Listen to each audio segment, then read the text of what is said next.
Wala. Kumaya tawag ako doon.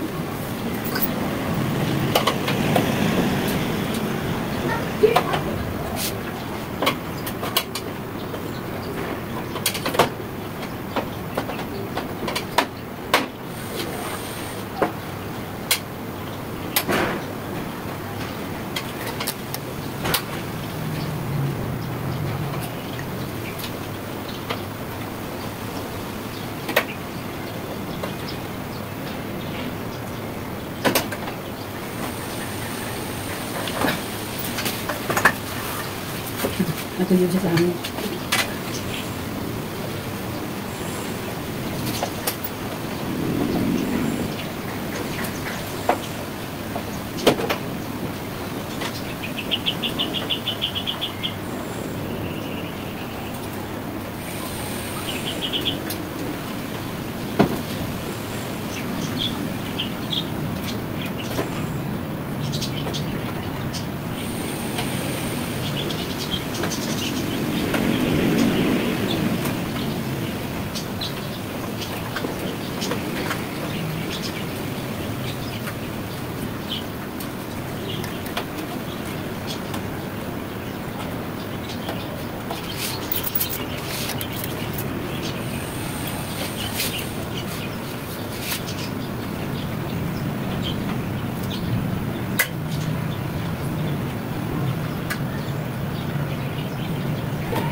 So ito ang error ko dito ay E1.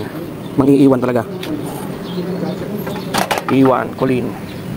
So ito na yung nag-iiwan na board ng kulin. Chinek ko na yung supply niya. May supply na pumapasok. May connection naman siya. So problema nito ay hindi umaantar ang outdoor. At lumalabas ay E1. Ewan ko lang kung E1 talaga tayo nito. Kaya check natin yung board niya. Or replace tayo ng bagong outdoor board. Yan magiging problema nito. Check muna natin.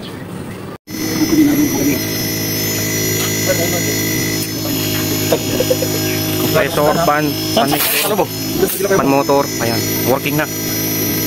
Yung brand new. So, tinetesting lang natin.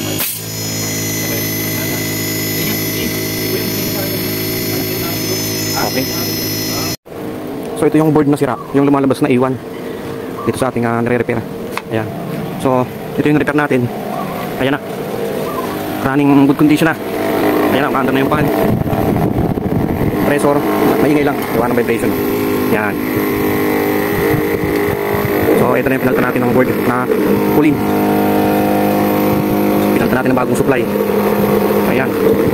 Maandar na. Goods na yung ating repair na E1. Kulin. Yun. Oh. Check check natin sa loob. Medyo pinahirapan tayo nito. Yan yung board nyo. Tingnan natin sa loob. So, ayan. Bali, ito na yung loob niya. Ayan, naka 17. Ayan. Malamig na. So, mamaya natin naayos yung wire na nilatag natin. At least lumana na yung unit na nag-iwan. Nag-iwan sa ere. So, good. Ito yung board na nare-repair natin. Nagkaroon siya ng problema. Ang malabas sa error code niya ay iwan. Ito ay kulin. So, malala na yung sakit niya. So, nagpalit tayo ng bago. Ayan yung ating nare-repair. So, working na. Iwan ang kulin. Iwanan ka ng kulin. So, ayan yung ating na-repair. Replace. So, okay na. Gumagana na. Ayos. Kahit mag-isa lang tayo, mainit. Nasa harap pa tayo. So, tayo lang mag-isa. Kaya, medyo mahirap din yung pabalik-balik. Punta ka sa loob. Punta ka dito. Para ma-check, magkabit.